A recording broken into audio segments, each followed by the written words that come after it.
الحمد لله رب العالمين والصلاة والسلام على رسوله الكريم وعلى آله وصحبه أجمعين وأشهد أن لا إله إلا الله وأشهد أن محمدا عبده ورسوله. أعوذ بالله من الشيطان الرجيم من همزه ونفخه ونفثه. زين للناس حب الشهوات من النساء والبنين والقناطير المقنطرة من الذهب والفضة والخيل المسومة والأنعام والحرث ذلك متاع الحياة الدنيا والله عنده حسن المآب. سورہ آل عمران آیت نمبر 14 کی میں نے تلاوت کی ہے. اللہ نے فرمایا مرغوب چیزوں کی محبت لوگوں کے لیے مزین کر دی گئی ہے، جیسے عورتیں اور بیٹے اور سونے اور چاندی کے جمع کیے ہوئے خزانے اور نشاندار گھوڑے اور چوپائے اور کھیتی. یہ دنیا کی زندگی کا سامان ہے اور لوٹنے کا اچھا ٹھکانہ اللہ ہی کے پاس ہے.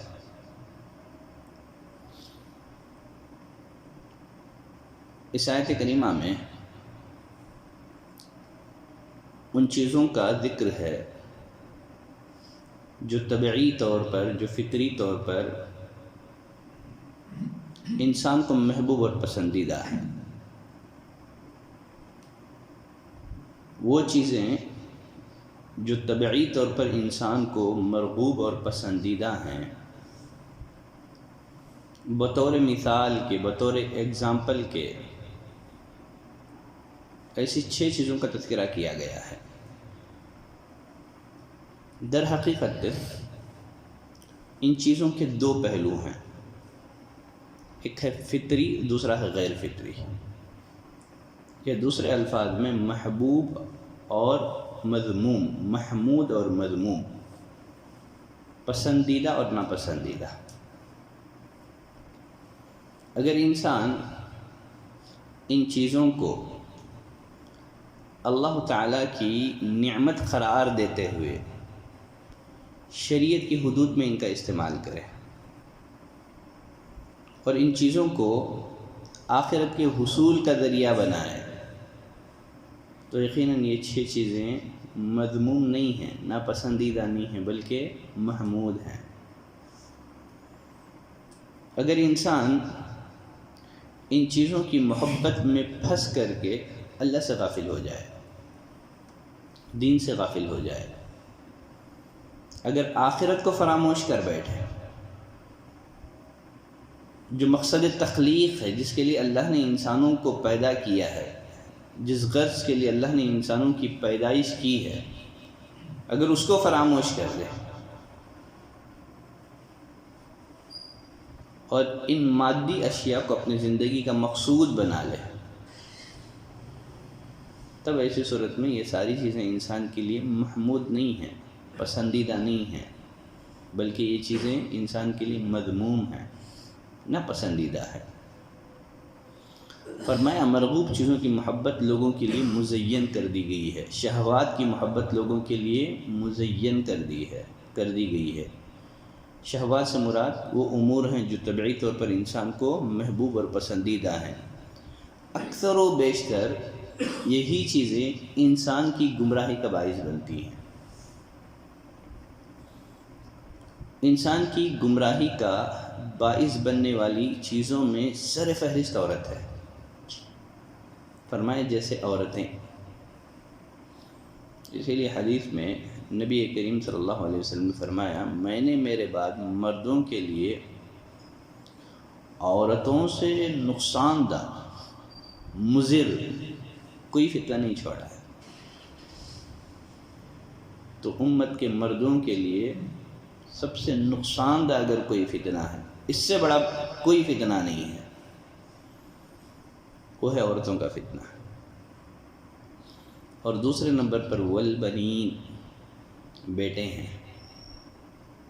اللہ نے قرآن مجید میں مال اور اولاد کو دنیاوی زندگی کی زینت قرار دیا ہے. المال والبنون زینت الحیات الدنیا، مال اور اولاد تو یہ دنیاوی زندگی کی زینت ہے. اور ایک جگہ اللہ نے ان کو فتنوں سے تعبیر کیا، یہ فتنہ ہیں.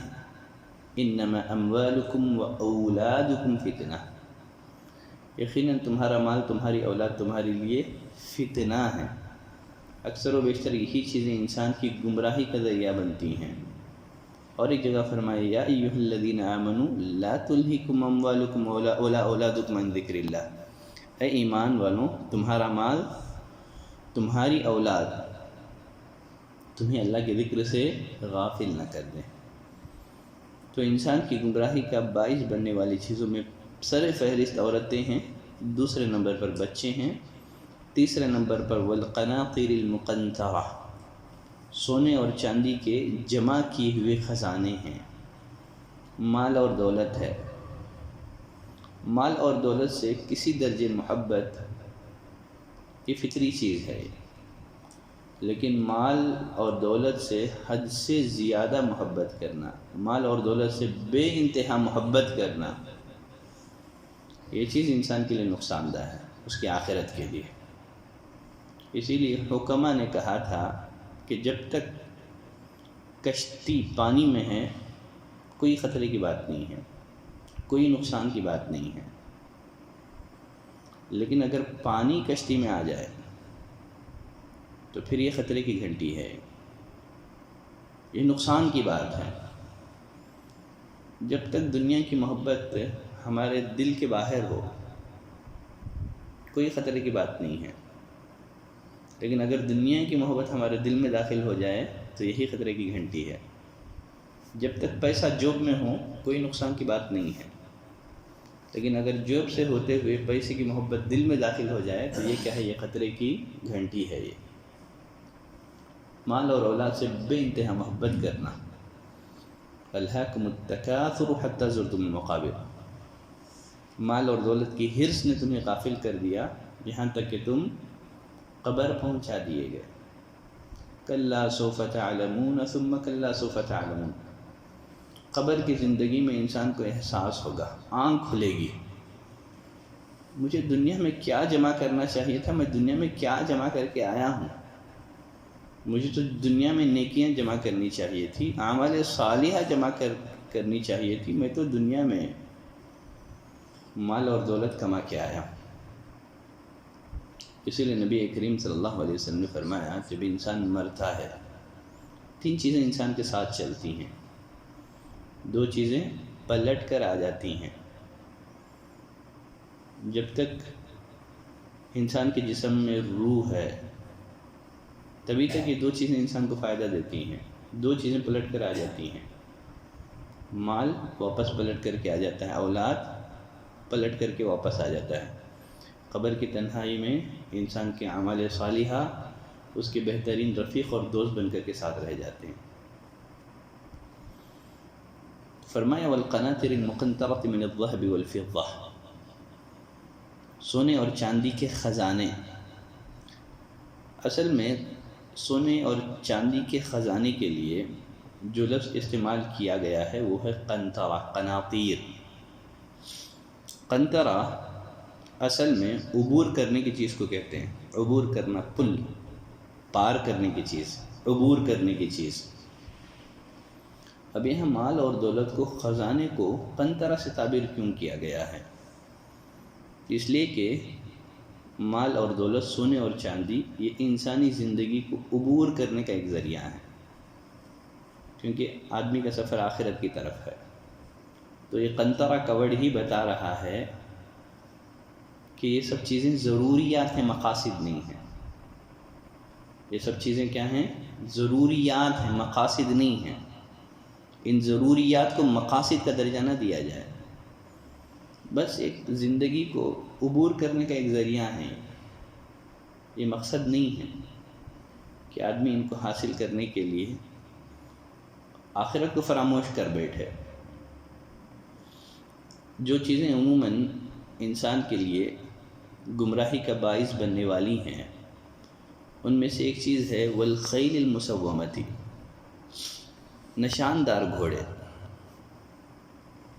جو سفر اور سیر و تفریح کا ذریعہ ہیں، جو ظاہری شان اور شوکت اور فخر و مباحات کا سبب ہے۔ گھوڑے، سواریاں، والانعام چوپائے، اونٹ، گائے، بھیڑ، بکری، جس پر انسان کا ذریعہ معاش قائم ہے، جو انسان کا ذریعہ معاش ہے، گوشت اور دودھ انہی سے حاصل ہوتا ہے۔ یقیناً ان چیزوں کی محبت انسان کے دل میں رکھ دی گئی ہے، چوپائے۔ اور چھٹے نمبر پر فرمایا گیا والحرث، کھیتی، زراعت، جس پر انسانی حیات کا در و مدار ہے۔ گرچہ ضرورت کے اعتبار سے یہ پہلے نمبر پر ہے، چونکہ رغبت کے اعتبار سے یہ آخری نمبر پر ہے، تو اس لیے اس کو آخری میں ذکر کیا گیا ہے۔ گرچہ ضرورت کے اعتبار سے دیکھا جائے تو پہلے نمبر پر ہے۔ آدمی زراعت کرے گا تو اس کو کھانا نصیب ہوگا، ضرورت کے اعتبار سے پہلے نمبر پر ہے۔ رغبت کے اعتبار سے چونکہ یہ چھٹے نمبر پر ہے، آخری میں ہے، تو اس لیے اس کو آخری میں ذکر کیا گیا ہے۔ فرمایا ذالک متاع الحیات الدنیا، یہ دنیا کی زندگی کا سامان ہے۔ یہ اس کا ہرگز یہ مطلب نہیں ہے کہ اس آیت کریمہ میں جن چیزوں کا ذکر کیا گیا ہے ان سے محبت نہ کی جائے، یہ مذموم چیز ہیں، وہ مقصود نہیں ہے۔ اس آیت کا مقصود یہ ہے کہ یہ چیزیں ایسی نہیں ہیں کہ انسان ان چیزوں سے بہت زیادہ دل لگائے، بس یہ دنیا کی زندگی کے گزر اور بسر کا ذریعہ ہے۔ ان چیزوں سے حد سے زیادہ دل نہیں لگانا ہے۔ اس کا یہ مطلب نہیں ہے کہ انسان ان چیزوں سے بغض رکھے، نفرت کرے۔ اسلام تو ہمیں رہبانیت کی تعلیم نہیں دیتا ہے نا، کہ آدمی دنیا کو ترک کر دے، اللہ کی جو نعمتیں ہیں ان سے فائدہ نہ اٹھائے۔ رہبانیت کی اسلام تعلیم نہیں دیتا ہے۔ اسلام اعتدال کی تعلیم دیتا ہے۔ ہر معاملے میں اعتدال ضروری ہے، توازن ضروری ہے۔ دنیا حاصل کریں لیکن آخرت کو فراموش نہ کریں۔ دنیا حاصل کریں، دنیا کے لیے جد و جہد کریں، لیکن جو انسان کی تخلیق کا جو مقصد ہے اس کو فراموش نہ کریں۔ دنیا کے لیے محنت کریں، جد و جہد کریں، لیکن اللہ کی یاد سے غافل نہ ہو، عبادتوں سے غافل نہ ہو۔ واللہ عندہ حسن الثواب، حسن المآب، واللہ عندہ حسن المآب، لوٹنے کا اچھا ٹھکانہ اللہ ہی کے پاس ہے۔ وہاں انسان کو ان چیزوں کا حقیقت میں فائدہ نہیں ہوگا، وہاں انسان کو اعمال صالحہ کام آئیں گے۔ اس کے بعد والی جو آیت ہے در حقیقت اس کا تعلق اسی آیت سے ہے۔ انشاءاللہ کل کے درس میں ہم اس آیت کو بھی پڑھتے ہیں۔ سبحانک اللہم و بحمدک، اشہد ان لا الہ الا انت، استغفرک و اتوب الیک۔